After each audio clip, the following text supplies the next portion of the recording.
Welcome to Disrupt TV. I'm here today with my co-host, Nicole France, and we're going to be with some awesome guests. We are on episode number 179, and we've got some wonderful guests. I am Ray Wang, the founder and principal analyst here at Constellation Research, joined with my co-host, Nicole France. Nicole.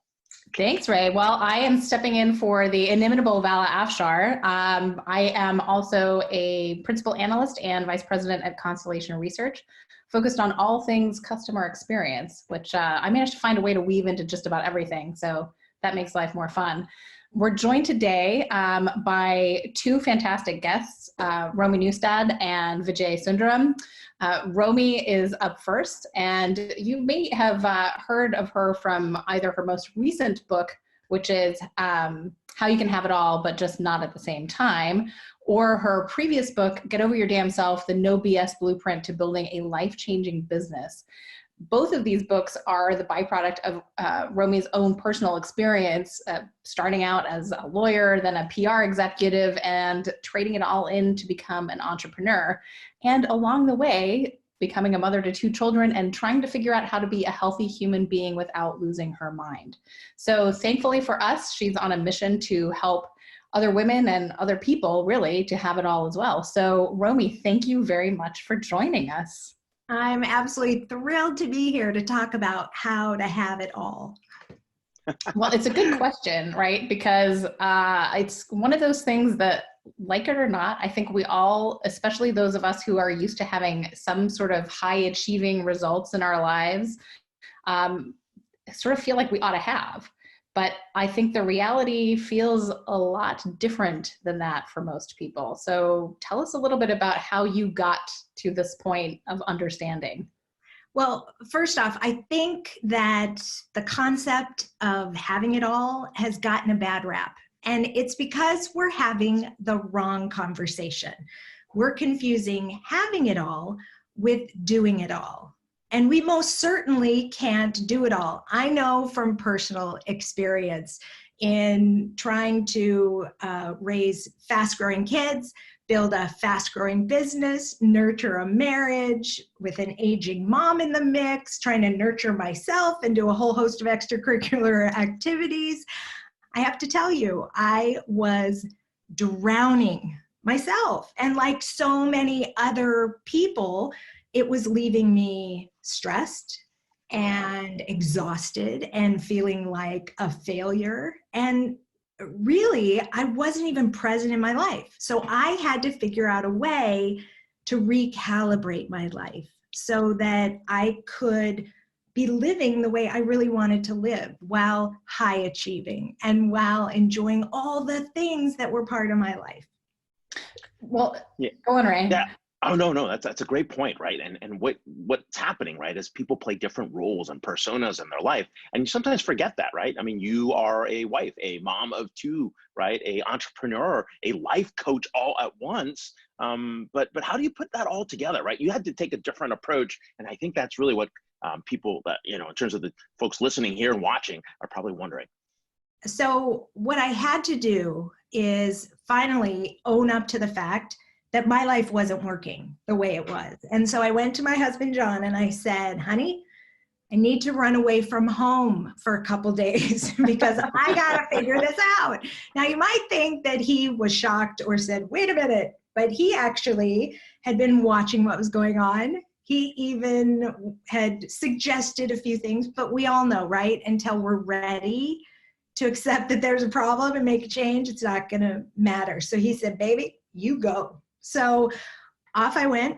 I gave myself the greatest gift I ever could have, and that was the quiet and solitude of a hotel room for a couple days.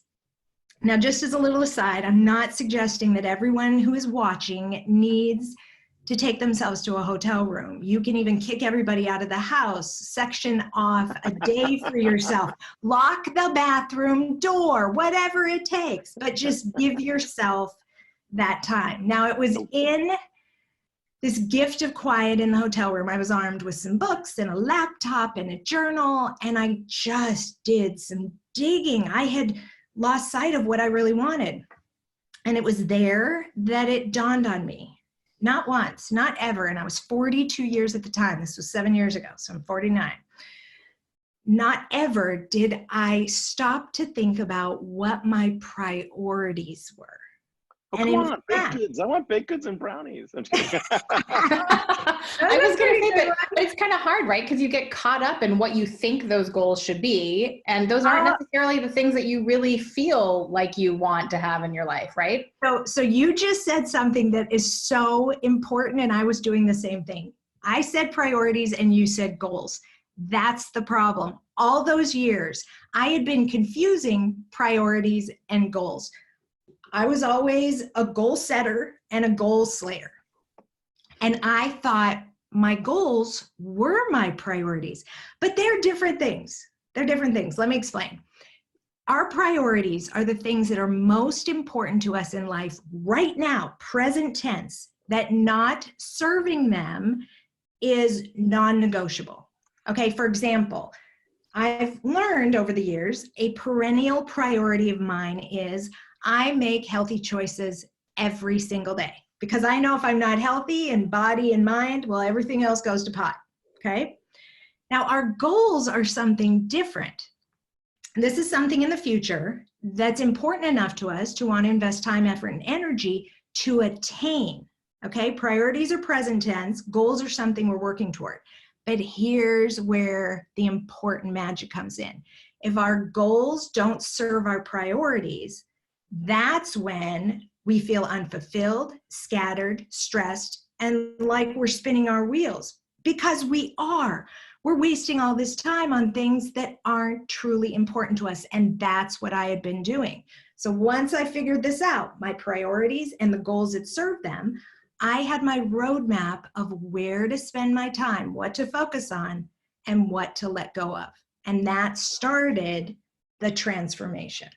All right. How do you learn when to say no? Yeah, I was going to say, because part of the problem is having a roadmap is great, but that doesn't necessarily help you deflect all the other things along the way, right? Well, and that's just as important. Our stop doing list, or the things we say no to, are just as important as the things we say yes to, sometimes even more important.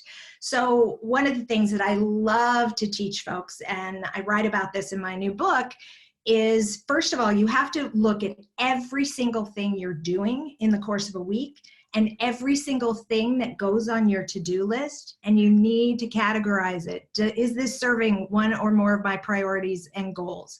Is this something I absolutely must do because it's something like personal hygiene, right?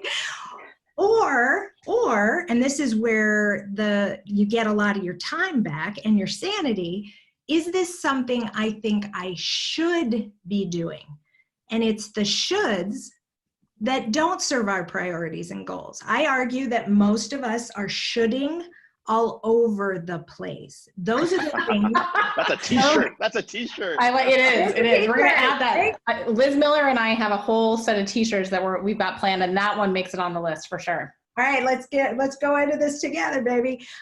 So it's the shoulds. Anytime you say to yourself, you hear in your head or hear it come out of your mouth, that's a red flag that this is something you should either delegate or delete. Now, back to your question, Ray, in terms of how do you say no? It is one of the most powerful, most important words we can say. And folks, especially women, have a really hard time saying it, and here's why. We are so concerned with disappointing other people and being judged.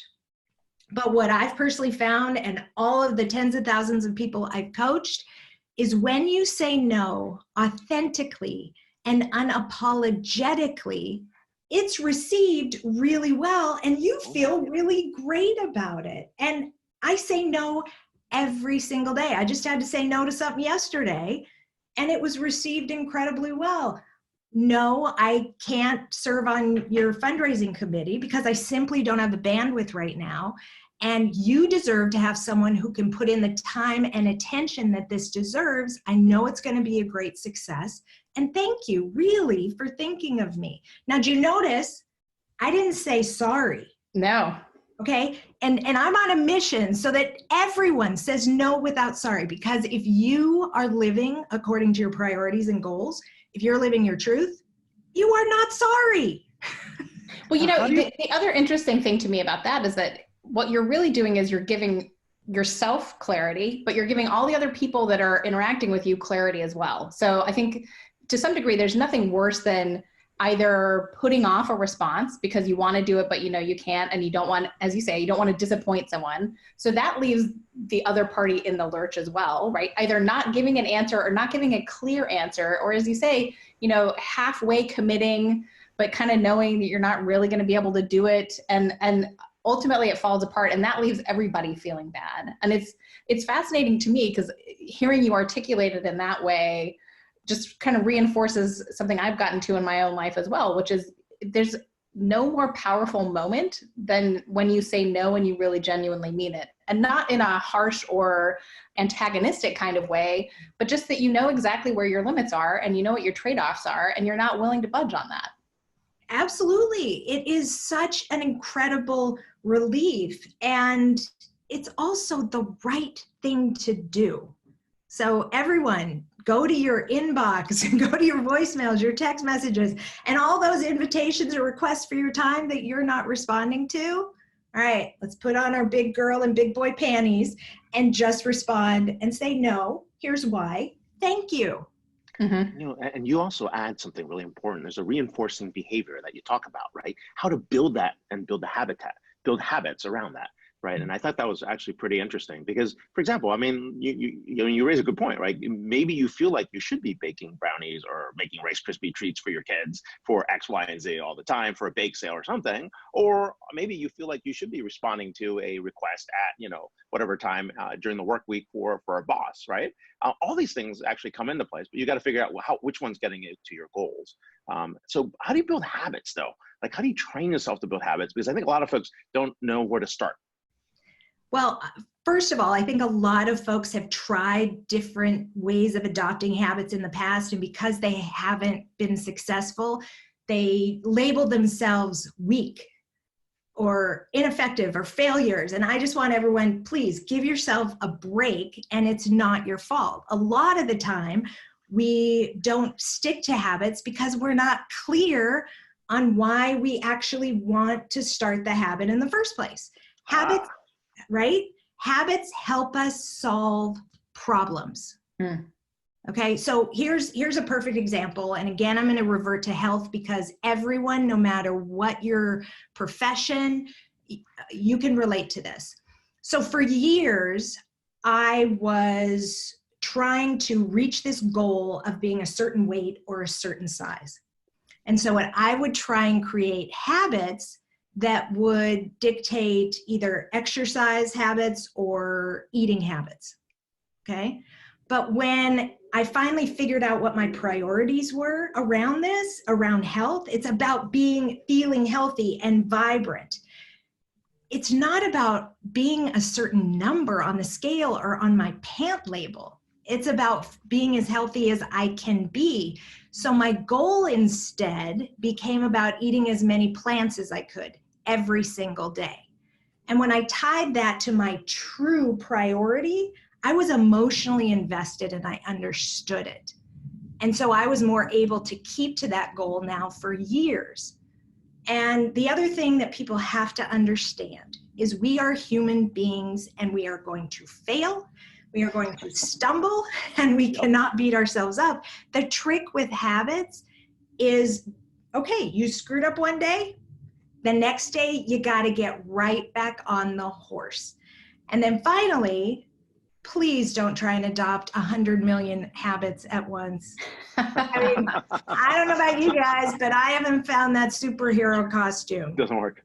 No, grab a couple at a time. Make sure they are serving your goals, that are serving your priorities, and be successful with that. And then keep going. That's why in my book, I talk about a habits log. And so you can track how you're doing. And once you get in the groove with a few habits, then you can keep adding. How do you find, Romi, that addresses this issue of, you know, these bigger goals that you might have that are sort of longer term objectives with kind of comparing that with where you are today now and what you're able to get your arms around in the near term? You know, because I think part of the question of having it all and recognizing that you can't have it necessarily at the same time is sort of figuring out what you're happy with, what you're content with in the near term, and kind of getting the right balance between that drive to keep moving toward those larger goals with having a sense of contentment in the here and now. Well, this is where the power of really figuring out what your priorities right now comes into play. Because when you focus on, okay, these are the things that are non-negotiable in my life right now, you're able to set goals that serve them, some of which may be longer term ones, but also shorter term goals in order to serve those priorities. And so while you're getting to the longer term pie in the sky goals, like I was way back when, I had really audacious business goals and health goals and wanting to be super present for my loved ones, my kids and my husband. There were things that I was able to do, daily goals that I set or weekly goals, as well as the longer term goals. Now, here's where people get overwhelmed, is when they're saying yes to everything, when there's so much on your plate that truly isn't serving your goals. That's when you feel like those longer term goals are so out of reach that you're never gonna get there. But if you make your focus narrower, and if you're truly living your truth instead of trying to please everybody and be some vision of what either others expect or you think you should be, then that's when you get a day-to-day existence that's fulfilling, that moves you incrementally forward to those longer term goals, and you have a hell of a lot more fun in the process. And you've got a process for doing that too, right?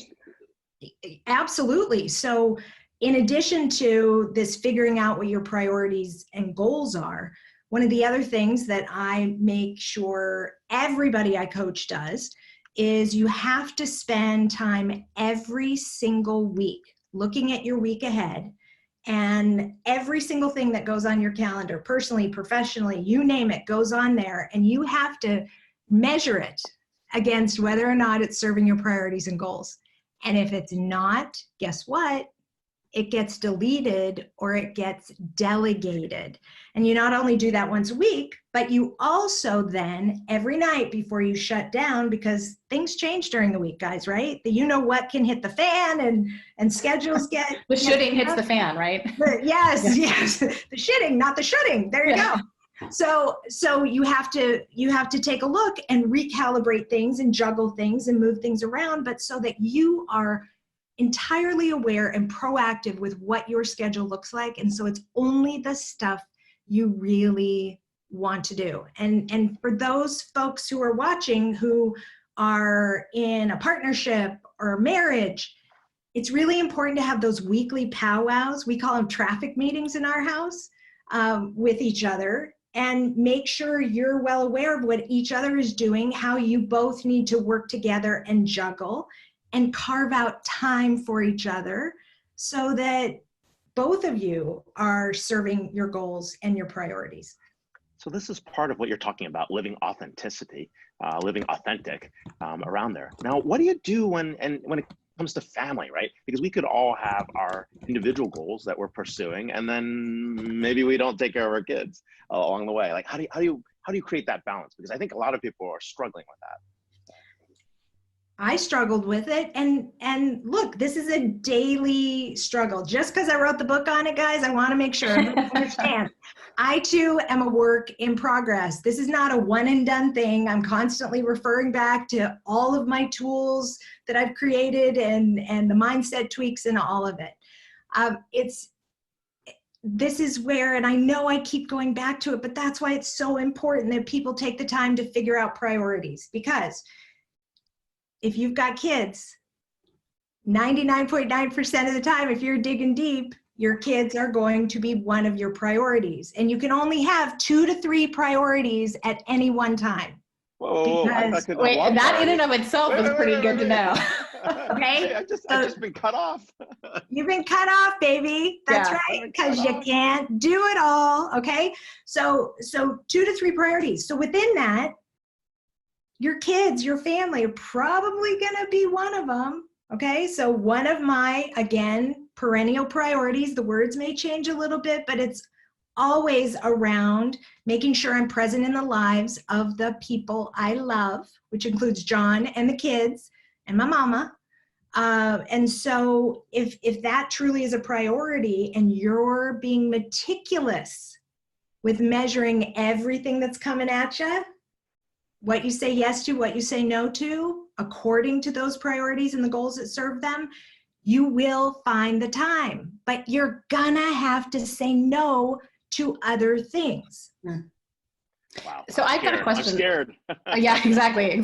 Well, I've got a question along Don't those let lines. it scare you. It actually is so freeing and empowering. I can imagine. I know there's stuff on your schedule, Ray, that just you're doing it. It's not serving you.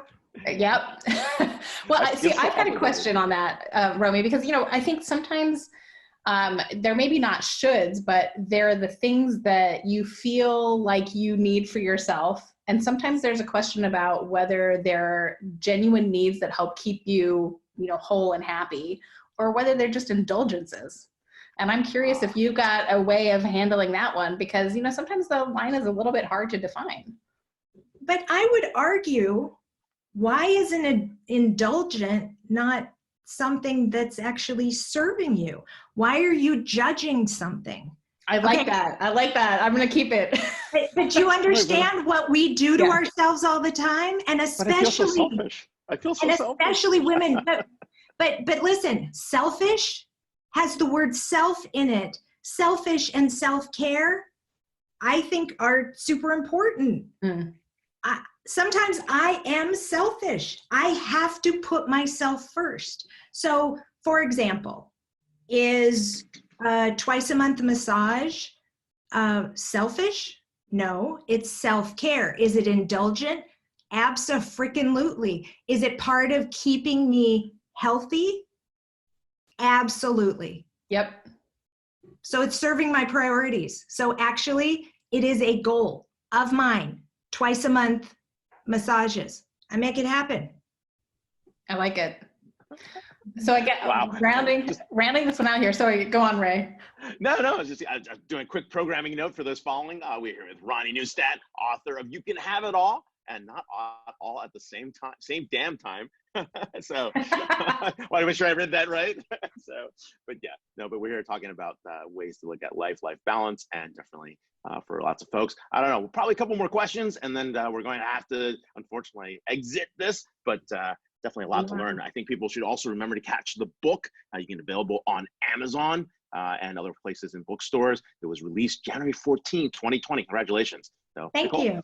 Yeah, no, I mean, again, Romi, it's great that we are on the cusp here with the new material, but I know one of the things that you like to do is give yourself a word, a really simple way of defining those priorities. And I'm curious if you could tell us a little bit about how you do that, what they've been in the past, and we're still fairly early in 2020. What's your word for the year?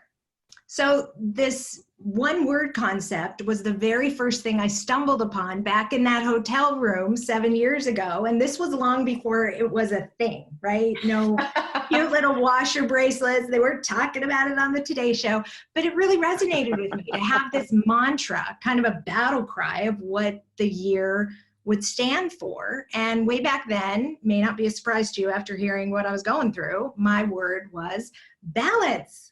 Okay. Now it was from there, I knew that one word alone wasn't gonna magically transform my life, but it was a kickstart from where I figured out, okay, well, this whole priority thing, mind blown, and then create goals. And so I wrap it up into this whole one word process, because the one word is the gimmicky, easy thing that will get somebody to start doing this work. But it's the rest of it, the priorities and the goal setting, that actually get people to transform their lives. Now this year, my word is focus.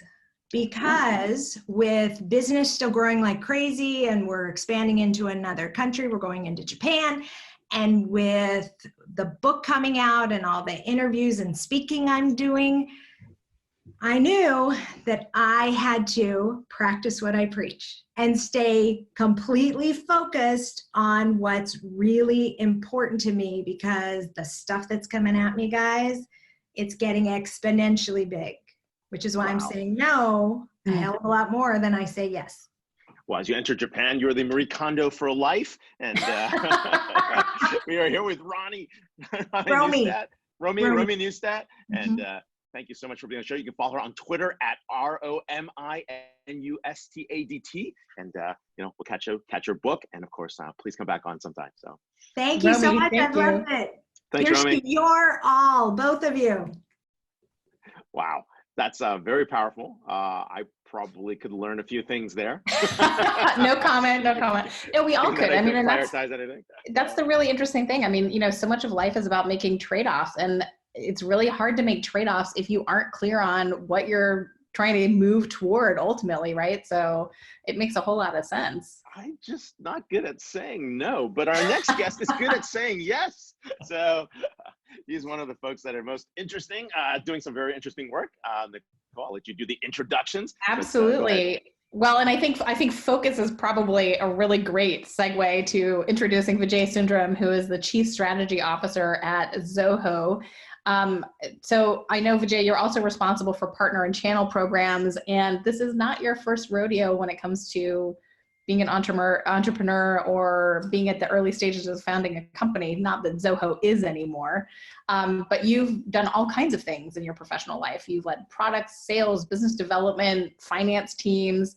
And I know from firsthand experience that you are extremely interested in kind of the brainstorming and troubleshooting of complex business challenges, especially when they cut across different functional and organizational borders. So Vijay, welcome. Thank you very much for joining us today.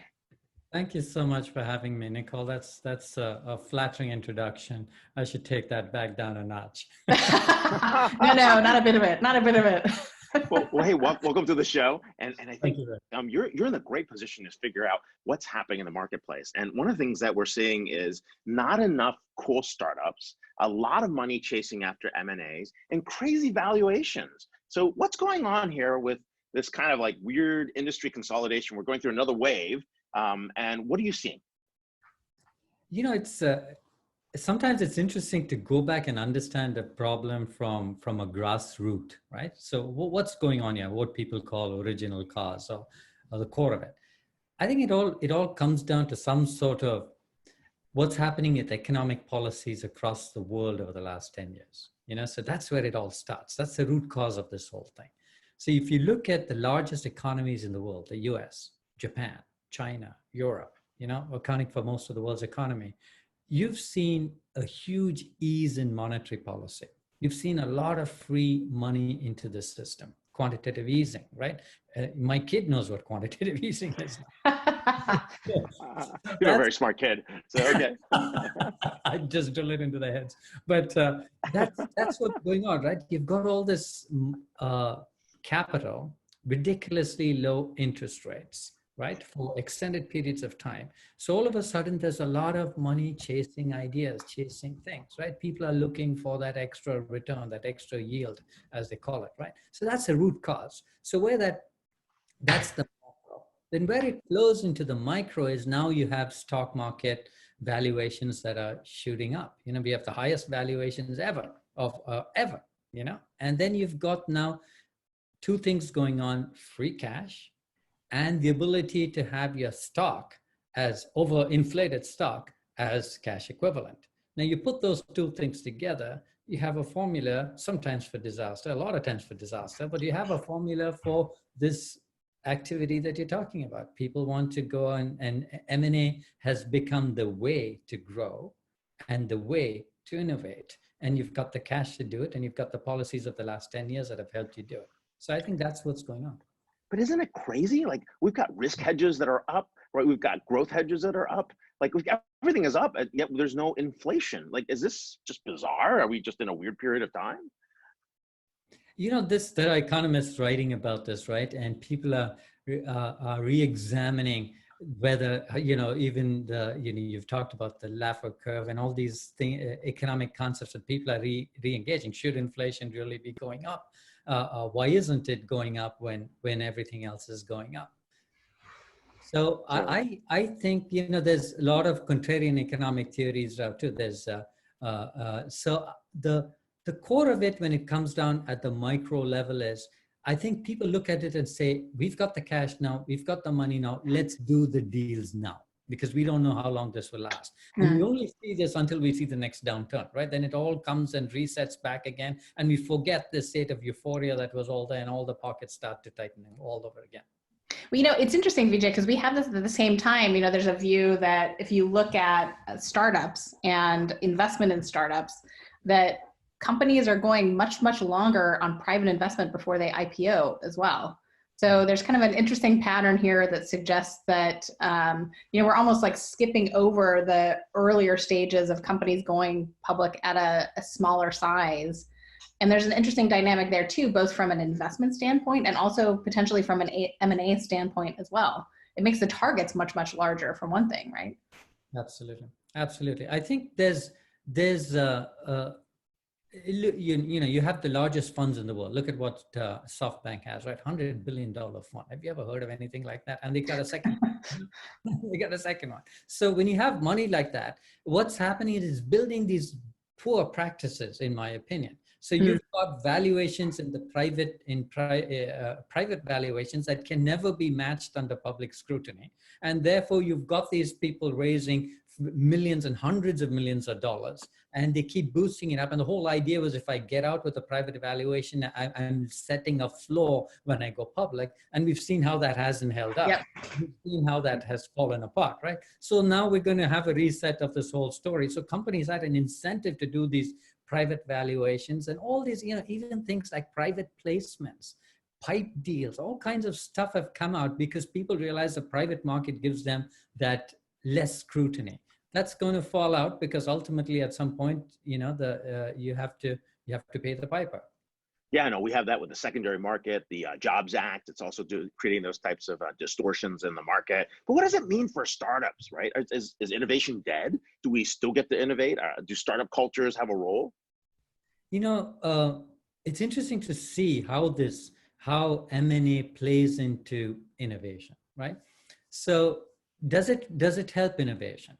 And your natural logic is that it should, because it promotes multiple ideas, and it allows people with good ideas to find a way to get their returns from it, justifiably so, right? So all of that is still true. That fundamental dynamic cannot be wrong.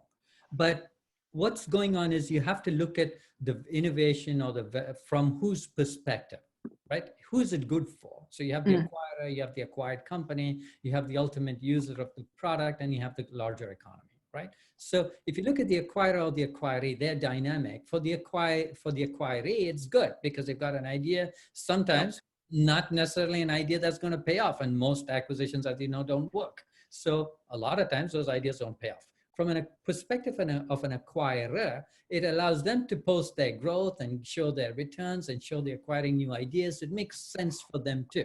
Now, think of the person like you and me, the customers of the products. So what does it mean for us? Does this drive innovation? We have a class of startups that are basically building for acquisition today. Right? They're building a feature that someone else doesn't have so that they hope they can get acquired. They don't have any hopes for actually going public on their own for just that feature. But we've gotten down from whole suites to product families to a feature, right? And creating a role around a feature. I'm like, some of these things, I'm just like, really? Like these are just a collection of features, but they're getting valuations of product companies. Yeah, you're totally right. I mean, you've seen those charts, right, of 5,000 companies just in the marketing technology. It's over that now. It's over 7,000. You're a few years out of date, Vijay. But no, I mean, I find it fascinating because on one hand, I think there is, to the point about the behaviors that are being reinforced here. And to your point, Ray, I mean, we are absolutely seeing founders whose initial plans are the exit, right? I mean, and the exit is typically defined as acquisition.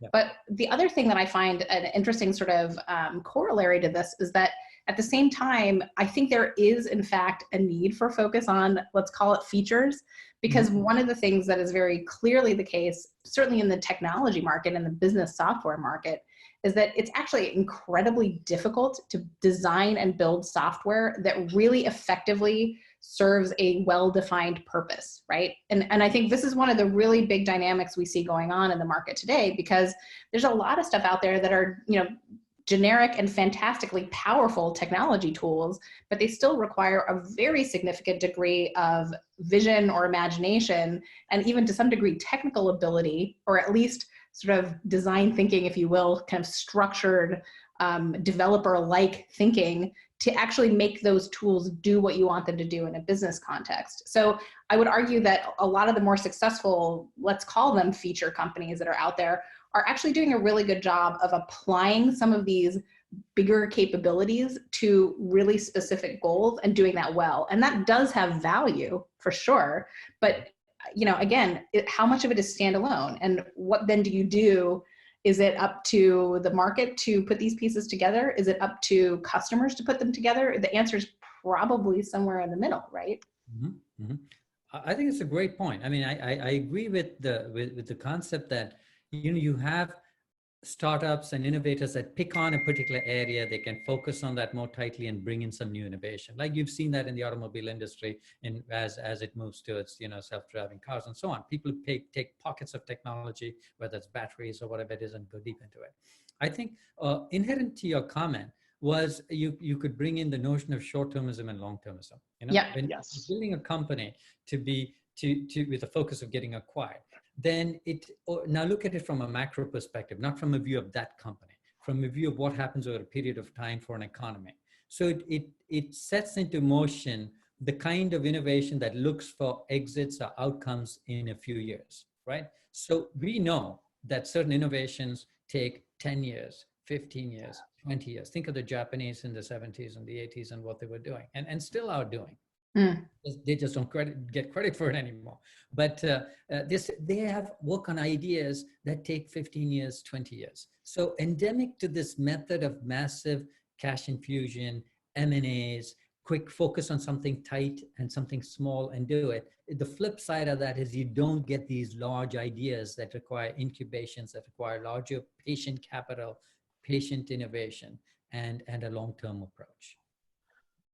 So what's the alternative? What's the alternative, Vijay? How do you get there with the longer term stuff? So I think you will find that with individual companies, right? You find that with companies that take on that stance. You will see there are companies that build for the long term.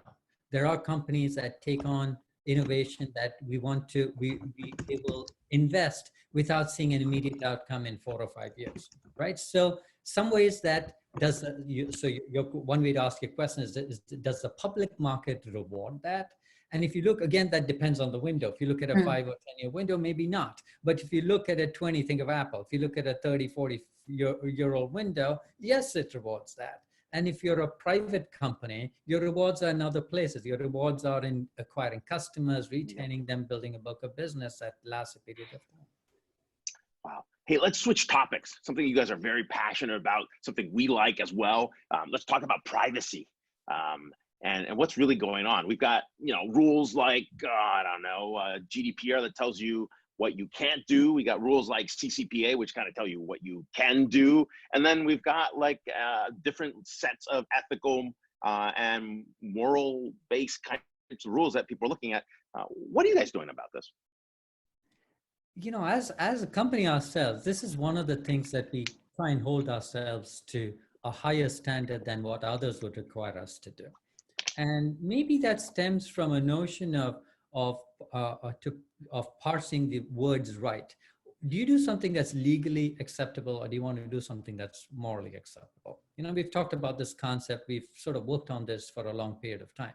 And so that comes back to, if you take on the stance of, I want to do something, I want to do to my customers and my ecosystem and treat them in ways that I want to be treated, then that takes a different mindset, right? So you start to take on things in the area of privacy that are not mandated by law, but is just the right thing to do.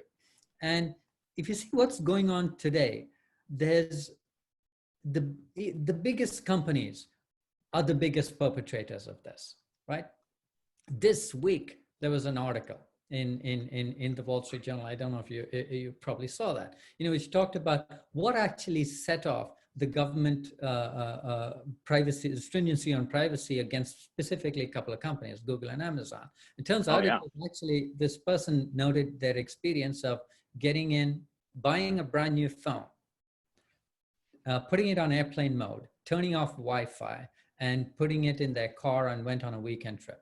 So he comes back at the end of the weekend trip, ties his machine and connects his machine to the internet, and the machine has logged every place the person has been to, every destination, including altitude, and all kinds of stuff.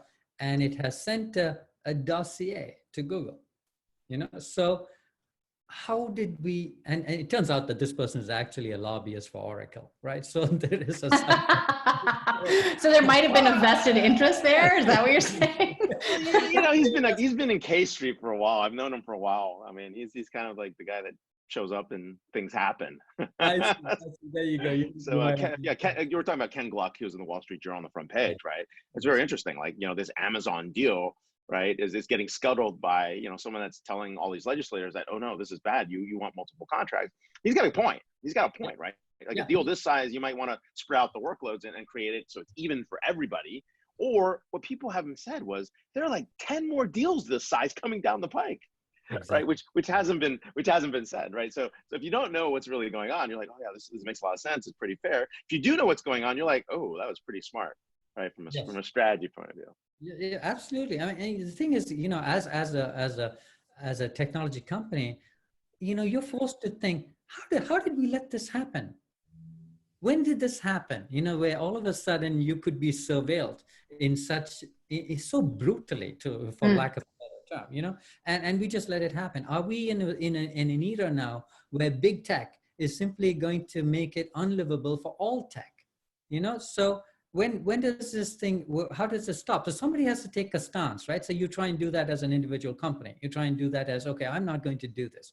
We are going to build our systems that won't allow this, or we are not going to allow third-party snoopers on any of our properties. So I think this whole thing will turn around. People will start to see that they need to own. Why is it so difficult for a company to come out there and tell their customer, you own your data? Or you can at least track what data I have of yours, right? Yeah. And what I might be doing with it commercially. That's the toughest time for companies to say this is your data and you own it. So I think this will turn around some companies will be compelled to do it by the law. Some others will do it because of their customers. Yet others will do it because it's the right thing to do. It's interesting because I think there's, to me, a fascinating question here, which is about, and it goes back a little bit to the wash of cash that's around for startups too. I think you can be spoiled by too many resources, too much data, right? And it's the fascinating question for me from a context of customer experience is, I feel like what we're always really trying to do is to understand how you have the maximum positive impact for the minimum touch or invasiveness, right? Let's call it the minimum touch, right? And I think that applies equally to how you actually engage and interact with customers, but also very much to how you think about customer data. And what's interesting to me is it seems like there's so much data swimming around, and certainly some companies that are really developing a reputation for being part of this surveillance economy are just swimming in it. And it, in a sense, makes you really lazy because you don't have to think critically about what you really need to know in order to understand what the right prompt is in that moment with that customer or over time, right? Because you just got all this stuff. And the problem becomes, how do you process it all, as opposed to how do you think critically and make sure you're, number one, asking the right questions to solve the right problems, and number two, getting as efficiently as possible to the answer without necessarily getting more than you need to do that. Right. No, totally right. I think one way to look at this is the business structured with the right incentives? So let's say a business, you're in the business of ads. If you're in the business of ads, it is fundamentally at loggerheads with privacy. How could you square that how could you actually square that? It helps you to get more information. More information puts people into actionable, marketable segments and everything that advertisers will pay for. Similarly, if any technological initiative you take now has to be seen in that context, because you're getting information in this side of your business is going to help you promote the other side of the business. So I think fundamentally it is how the business is structured, how the incentives are aligned. And if you don't have conflicting incentives upfront and your customers and your ecosystem sees that, you can keep your nose clean. Otherwise, sorry to interrupt you, Ray, but there's a great question that just came in on this one from Zachary James, which is, well, what is the role of the B Corp then in this? Because for that corporate structure, we're talking explicitly about a definition of stakeholders that includes the community, that includes customers more specifically, right? Mm-hmm. Yes, absolutely. Absolutely. I was talking about the core, even how a business structures its own activities and businesses. Yeah. I think it also comes down to who are the communities you're serving. If this is primarily, if you have a business that's fundamentally built on a very high margin model that is built on advertising, a lot of such businesses today, and then you go onto the public cloud or you go and do some other strategy, you're always going to be suspect, what are you doing with that data? Because you can say anything about building Chinese walls, but it's the same business, you're answering to the same single public market. Well, Vijay, you guys did something really unique in terms of that conversation. What did you guys ban on your system? Yeah, thank you for bringing that up. but you made a concerted effort to take a stand there, and I think people should know about that. Yeah, thank you. Zoho has always been a company that has, we've always talked of, if you want to put privacy first, this is the company you talk to. We've never had an ad model from the very beginning. We never had all these gimmicks where you get free products where we're actually monitoring your data. That the whole notion of free products which collect your data is for us a non-starter from the beginning. And what we've taken that philosophy and as we evolve as a company, we keep pushing it further and further, especially as we see what's happening in the marketplace. So one of the things we've done now is we don't allow any third-party surveillance type companies like anybody on any of our websites. So you can go to any of our Zoho platforms and you don't have any third party looking for information or snooping for information. And you will almost not find that at all in the technology industry. And this is easy to find out because there are tools that can look at websites and tell you who's sniffing and snooping at data. This is massively unheard of, but we are here with Vijay Sundaram, Chief Strategy Officer at Zoho Corporation. And you can follow him on Twitter at Vijay Sundaram. Thank you so much for being on the show, and then hopefully see you next week, which we'll talk a little bit more about with Nicole. Thank you so much. I appreciate the time. Thank you, Nicole. Yep. This is wonderful. Thanks, Vijay. Nice seeing you. Take care. Wow. Okay. So we've gone from managing ourselves to getting some awesome levels of understanding of what we prioritize, being our authentic self, to anything from privacy to what's happening in the Valley on M&A. Now you're in the spotlight, Nicole. Oh, no, not me. So you are in the spotlight. Thank you for guest hosting. As everyone knows, Nicole is looking at all things CX for Constellation with a very, very broad view. So just a few questions, but Nicole's our VP and Principal Analyst, and you can follow her on Twitter at LN France, L and N as in Nicole, France.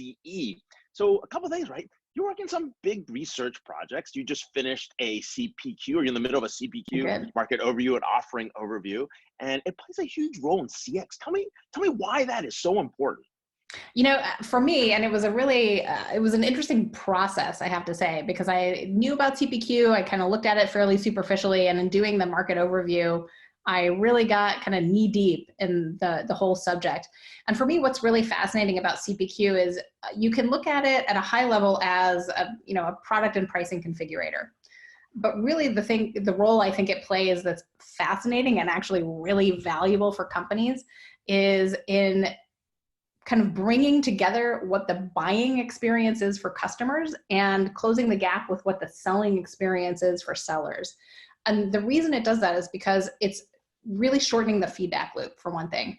It's making the whole process a lot faster because you can automate key steps of it. You are ensuring a degree of consistency around, information, whether it's around product and configuration options, or what the pricing impacts are going to be, or, depending on the type of offering, even what the availability is, because oftentimes for physical products, this stuff is tied back into supply chain and ERP systems. So you can determine when something can actually be delivered, which is a huge thing for customers and for sellers too, by the way, who are trying to meet the expectations of their customers.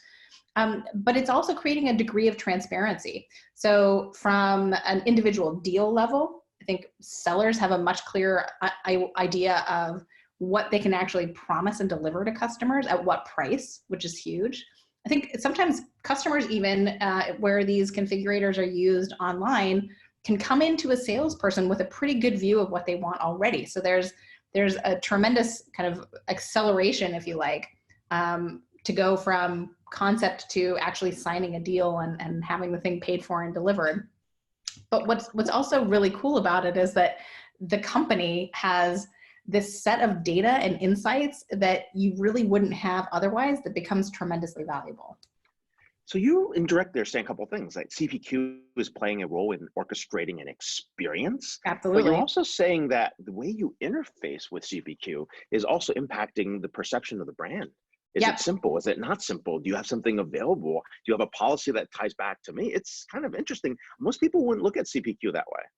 No, and in fact, what's been interesting is talking to the companies that are actually implementing it or who have implemented it. In some cases, companies that did something a long time ago and then have come back and replaced it with a newer system. And the companies that really see this as a foundation or a cornerstone of a bigger transformation effort. And that's the bit for me that becomes really, really fascinating. And part of the reason is that once you begin to see how this ties into different parts of the organization, you really see a couple of things. I talked about transparency and data, right? Feedback loops, but also the kind of interrelated behaviors as well. So CPQ, yes, it absolutely touches on product teams. It touches on marketing teams. For a lot of companies, part of the challenge is, how do you take this new product that you've developed and make sure that you can get it to market really quickly? And that means you've got to have all this information available. Marketing has to bless it, product has to bless it, and the salespeople have to understand what the hell it is they're actually selling and what all the details are related to that they need to convey to customers. So there's a huge amount of information sharing, kind of contributing to it, but also ensuring that everybody has a reference point that's consistent. The other thing that I think is really fascinating is you come to some basic management principles, right? Like, I don't know, profitability. And one of the things that certainly in my experience has tended to be the case is that profitability analysis is a rear view mirror exercise, right?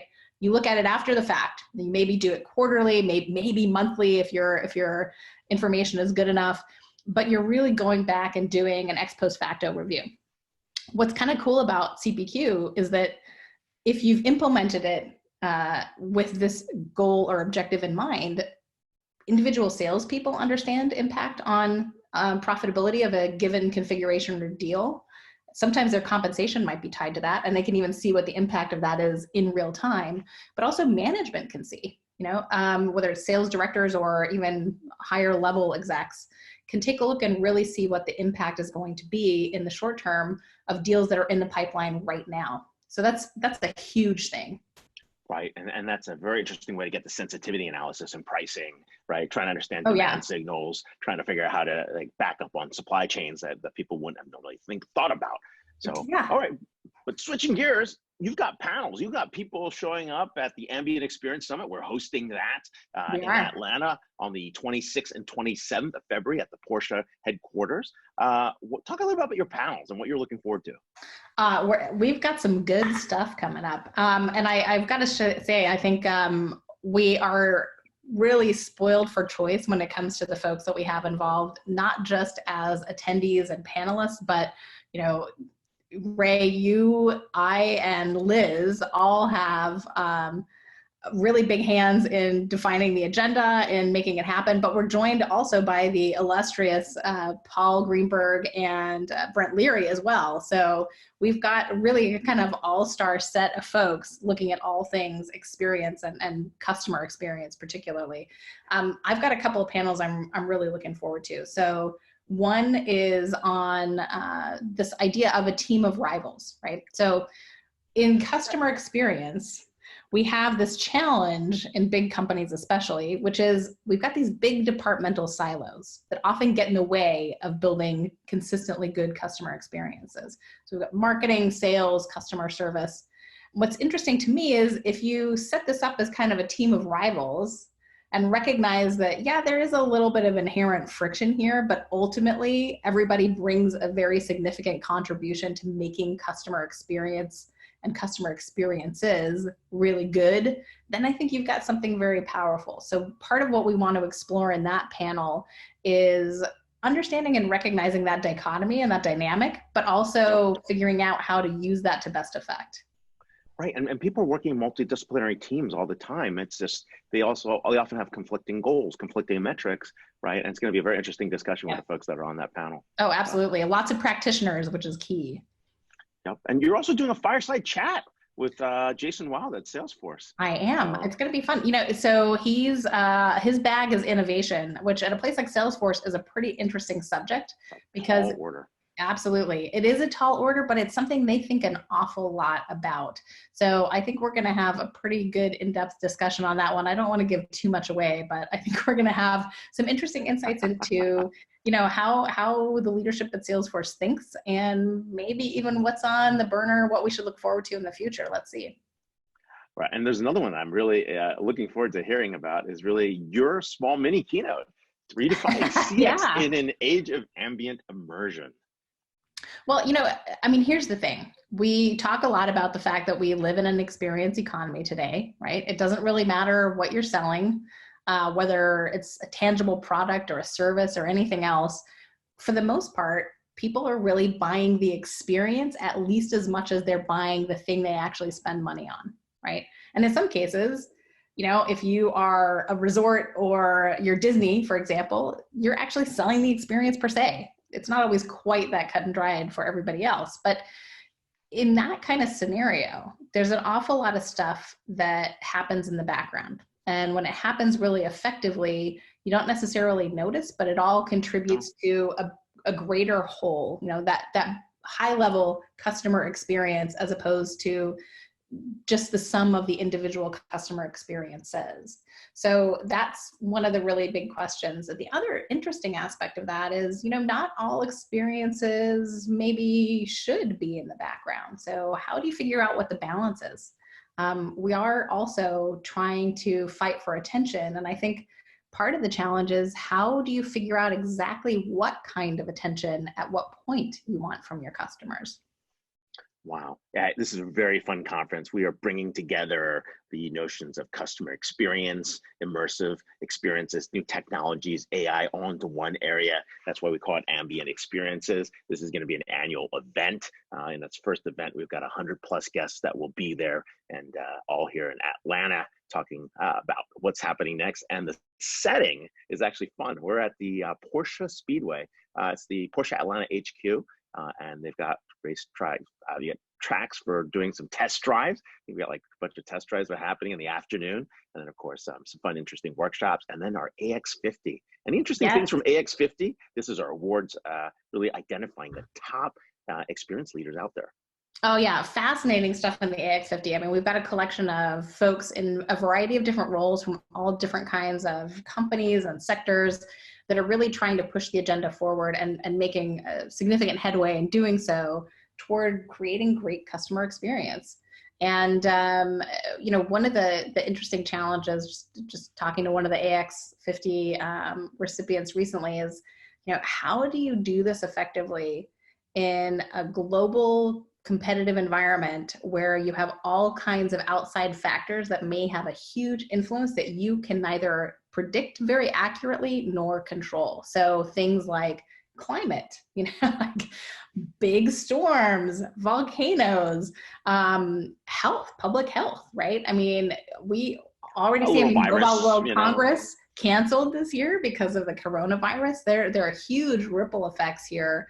So imagine you're in the travel and hospitality business. That becomes a very interesting sort of business challenge to manage while you're also trying to maintain this customer relationship and ensure that your customers ultimately are happy and come back to you, right? Well, we're here with Nicole France, Vice President and Principal Analyst at Constellation Research. You can follow her on Twitter at LNFRANCE. And of course, you can catch us next week on episode number 180. I can't believe it, 180. Good. I know. Our guests are Lauren Cooney, founder and CEO at Spark Lab, Pat Garrity, CEO of Rootstock, a cloud ERP vendor, and one of our favorites, Terry Griffith, professor and author. She's now in Canada. We'll share with her what she is up to next. But please be here every Friday for the live show, 11 a.m. Pacific time, and 2 p.m. Eastern every Friday. And thank you for being on DisrupTV. So. Thanks, Ray. It's been great co-hosting. I'm looking forward to having Vala back next time and seeing the great lineup. Thank you. Ask for Vala. Ask for Vala. Everyone who knows. Asking for Vala. Asking for Vala. Asking for Vala. So that's the hashtag.